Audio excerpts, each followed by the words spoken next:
Muda. Salam sejahtera untuk kita semua. Halo, perkenalkan saya Putu Ayu dan rekan saya KDI serta kami dari tim Pembanti Universitas Udayana.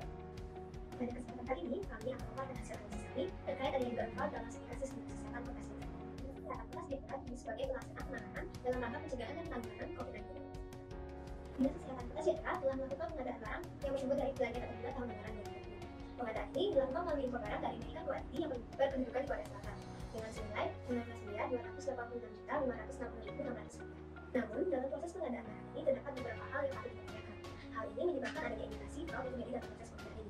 Beberapa hal tersebut antara lain: pertama, Dinas Kesehatan Kota Sejahtera tidak melengkapi dokumen pelayanan segera. Kedua, Dinas Kesehatan Kota Sejahtera tidak menyelenggarakan pemberitahuan terkait dengan pengabdian atas kontrak perjanjian. Ketiga, surat pemberitahuan impor barang dan surat persetujuan pengeluaran barang tidak terdaftar di kantor bea cukai Kota Sejahtera maupun kantor pengawasan dan pelayanan di Pemadya Pakaian Jalan Pahit. Yang keempat, penerimaan atas barang impor tersebut tidak dilengkapi dengan berita acara penerimaan isi barang. Yang kelima, terdapat barang yang merupakan modus atas pengadaan dari Medika WTI yang tidak terdaftar dalam pembukuan penerimaan pengadaan barang dari pihak satu maupun dokumen alokasi pendistribusian barang pengadaan di pihak satu. Setelah memperoleh informasi tersebut, maka langkah selanjutnya adalah melakukan penelaahan informasi dengan menuliskan hipotesa 52H. Berdasarkan informasi yang telah kami peroleh, maka kami menuliskan hipotesa sebagai berikut. Kami menemukan beberapa fraud yang terjadi dalam pengadaan BMHG dalam menangani dan mencegah COVID. Yang pertama, tidak adanya dokumen lengkap impor oleh Dinas Kesehatan Kota Sejahtera dalam melaksanakan pengadaan alat material kesehatan, sehingga SPIB dan SPTB tidak terdaftar di kantor bea cukai. Yang kedua, tidak terdapatnya dokumen perencanaan yang memuat perencanaan, pelaksanaan pengadaan dan penyelesaian pembayaran yang sesuai dengan peraturan LKPP nomor 13 tahun 2018. Pada kasus ini, penyidikan penyidikan telah diarahkan pada spesifikasi teknis tanpa adanya justifikasi dan analisa yang jelas, yang dikarenakan tidak terdapatnya surat penyidikan penyidikan barang yang sesuai dengan peraturan LKPP nomor 13 tahun 2012. Yang ketiga, Dinas Kesehatan Kota Sejahtera diindikasi telah membuat dokumen pengadaan barang ada dokumen kontrak yang mana hal ini tidak lengkapnya berita acara penerimaan isi barang sesuai dengan peraturan SDR nomor 16 tahun 2016 pasal 57 ayat 3. Sehubungan dengan kejadian fraud, maka melibatkan peran beberapa pihak berkepentingan. Pihak-pihak berkepentingan tersebut antara lain: yang pertama, bagian pengadaan Dinas Kesehatan Kota Sejahtera satu importir dan pengusaha jasa kepegawaian yang sehubungan dengan SPIB dan SPPD. Yang kedua, petugas bea cukai, pejabat perizinan bea cukai, dan petugas pengangkut yang sehubungan dengan pengeluaran barang dari kawasan pabean. Yang ketiga, bagian penerimaan dan bagian pembukuan yang sehubungan dengan penerimaan barang hasil pengadaan barang, serta kepala biro kepegawaian, kepala atau bagian atau pejabat nomor komitmen, kepala subbagian, pejabat pengadaan atau tim atau pengelola pengadaan barang jasa, dan unit layanan pengadaan yang berhubungan dengan administrasi dalam pelaksanaan pengadaan barang. Sedikit fraud ini diawali pada tahap pelaksanaan yang seharusnya diawali dengan penerbitan SPDB. Yang nyatanya SPDB ini tidak terdaftar di kantor bea cukai, yang mana SPDB ini yang juga digunakan dalam pembukaan penyedia pengadaan barang jasa. Kemudian, pada saat pengeluaran barang dari kawasan pabean, yang seharusnya diawali dengan pemeriksaan fisik dan barang oleh petugas bea cukai dan memerlukan izin dari pejabat bea cukai yang disertai dengan dokumen lengkap impor. Pada kasus ini, dokumen lengkap impor tersebut tidak ada, yang mana dokumen lengkap impor ini juga seharusnya digunakan dalam pembuatan SPDB. Serta pada saat penerimaan barang, yang mana importir wajib menyelenggarakan pembukaan termasuk surat yang berkaitan dengan bidang usaha yang wajib disimpan sama sekali. Berdasarkan informasi yang ada, berikut adalah beberapa tempat yang diindikasikan sebagai tempat terjadi kecurangan, yaitu pertama Dinas Kesehatan Kota Sejahtera, dan kedua adalah kantor wilayah bea cukai di Kota Sejahtera. Berdasarkan kecurangan-kecurangan yang telah terjadi di Dinas Kesehatan Kota Sejahtera, merupakan jenis fraud korupsi dengan adanya kerjasama yang terorganisir antara pihak-pihak yang berkepentingan untuk mendapatkan keuntungan. Apabila kita melihat indikasi-indikasi yang telah disebutkan sebelumnya, maka kasus ini mirip dengan kasus pengadaan alat kesehatan tahap 1 dan 2 di RSPTI UNER oleh mantan kepala BPPSDM Kemenkes tahun 2010, Bambang Giatno Raharjo, di mana pada kasus itu Bambang Giatno Raharjo terbukti melakukan korupsi dengan memenangkan vendor tahap 1 untuk PT Buana Ramosari Gemilang yang dipinjamkan benderanya oleh Pemain Group, dan tahap 2 untuk PT Marel Mandiri yang dipinjamkan benderanya oleh Pemain Group, yang dimana di setiap pengadaan barangnya selalu tidak memenuhi jumlah yang ada di kontrak. Fenomena pinjam bendera seringkali terjadi dengan meminjamkan nama vendor yang sering memenangkan tender dan ditunjuk langsung tanpa adanya persyaratan ataupun dokumen yang jelas sehingga menimbulkan kecurigaan. Sedangkan pada kasus di Dinas Kesehatan Kota Sejahtera, di mana seringkali terdapat kejanggalan. Salah satunya adalah dokumen-dokumen yang tidak lengkap, termasuk tidak adanya surat usulan pemenang vendor, sehingga memunculkan indikasi bahwa adanya kerjasama yang terorganisir antara pihak-pihak yang berkepentingan dengan menyalahgunakan wewenang yang dimilikinya. Indikasi jalannya fraud atau tindak pidana korupsi di Dinas Kesehatan Kota Sejahtera, yaitu pertama dimulai adanya indikasi kecurangan berupa dokumen perencanaan yang tidak jelas, yaitu surat permintaan pengadaan barang dan jasa yang disusun tidak secara matang, kepala bagian atau pejabat pembuat komitmen selaku pemberi instruksi pembuatan dokumen perencanaan, serta kepala subbagian dan pejabat pengadaan atau tim pengelola pengadaan barang dan jasa selaku pembuat dokumen perencanaan diduga bekerjasama dalam menentukan banyaknya pemesanan. Berdasarkan hal tersebut, terdapat indikasi kerjasama lain antara pemenang vendor atau peminjam bendera dengan unit layanan pengadaan dan kepala bagian atau pejabat membuat komitmen dalam menentukan usulan dan pemenang vendor. Dengan tidak ditemukannya surat penunjukan penyedia barang dan jasa, sehingga pemilihan vendor bisa saja ditunjuk langsung tanpa ada persyaratan yang jelas. Oleh karena itu, bisa saja ada indikasi perubahan atau pengubahan atau pemalsuan terhadap dokumen atau kontrak pengadaan barang dan jasa. Selain itu, untuk mempermudah jalannya impor, ULP dan PPJK bekerjasama dalam membuat SPP palsu. Adapun juga kerjasama lain antara pejabat bea cukai selaku pemberi izin pengeluaran barang dari pabean dan juga pegawai bea cukai bagian pemeriksaan fisik dan dokumen, dan pengangkut barang yang membongkar muat barang tanpa adanya dokumen pabean yang lengkap.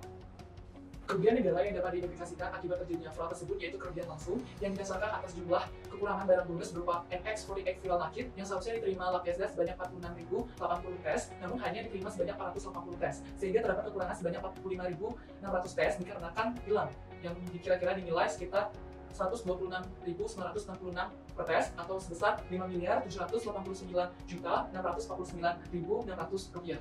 Untuk mendukung hipotesa yang telah kami buat, kami melakukan pengumpulan dan evaluasi terhadap bukti yang kami dapatkan. Dalam kasus fraud yang terjadi di Dinas Kesehatan Kota Sejahtera, kami memerlukan beberapa bukti untuk mengungkapkan bahwa kasus fraud tersebut memang benar-benar terjadi. Pengumpulan bukti audit ini dapat dilakukan dengan berbagai teknik. Pada kasus ini, kami akan mengumpulkan bukti diantaranya dengan melakukan pemeriksaan fisik, observasi, inspeksi, dokumen, dan wawancara. Oleh karena itu, kami akan mengumpulkan dokumen yang diperlukan dan mewawancarai beberapa responden yang diduga terlibat dalam arus kegiatan pengadaan barang guna mengungkap kasus fraud tersebut. Adapun dokumen yang harus kami dapatkan untuk membuktikan kasus fraud tersebut benar-benar terjadi antara lain. Yang pertama, surat pemberitahuan impor barang atau PIB sebagai salah satu syarat pengeluaran barang dari kawasan pabean. Yang kedua adalah surat penunjukan penyedia barang atau jasa atau SPPBJ sebagai salah satu dokumen yang digunakan dalam penunjukan penyedia barang sesuai dengan LKPP nomor 13 tahun 2018. Kemudian yang ketiga, dokumen pelengkap pabean berupa invoice, packing list, bill of lading atau airway bill, manifest sebagai dasar dalam pembuatan PIB. Dan yang keempat, dokumen lainnya yang dipersyaratkan dalam proses penerimaan barang impor. Dan yang terakhir adalah berita acara penerimaan barang dari proses pengadaan tahap pertama. Menindaklanjuti kasus fraud yang terjadi di Dinas Kesehatan Kota Sejahtera, kami telah mengumpulkan nama-nama responden yang selanjutnya akan kami wawancarai sehingga lebih tepat sasaran terkait dengan kasus fraud yang terjadi di Dinas Kesehatan Kota Sejahtera.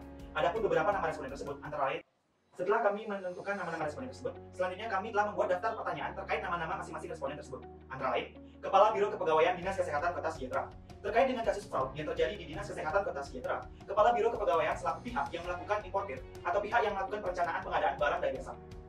Adapun pertanyaan yang akan kami ajukan kepada Kepala Biro Kepegawaian Dinas Kesehatan Kota Sejahtera, Kepala Bagian atau pejabat pembuat komitmen Dinas Kesehatan Kota Sejahtera. Terkait dengan kasus fraud yang terjadi di Dinas Kesehatan Kota Sejahtera, Kepala Bagian atau pejabat pembuat komitmen selaku pihak yang melaksanakan dan mengendalikan kontrak terkait dengan pengadaan barang dan jasa yang akan diwawancarai dengan pertanyaan sebagai berikut. Kepala Subbagian Dinas Kesehatan Kota Sejahtera. Terkait dengan kasus fraud yang terjadi di Dinas Kesehatan Kota Sejahtera, Kepala Subbagian selaku pihak yang membuat surat permintaan pengadaan barang dan jasa yang akan diwawancarai dengan pertanyaan sebagai berikut. Pengangkut barang.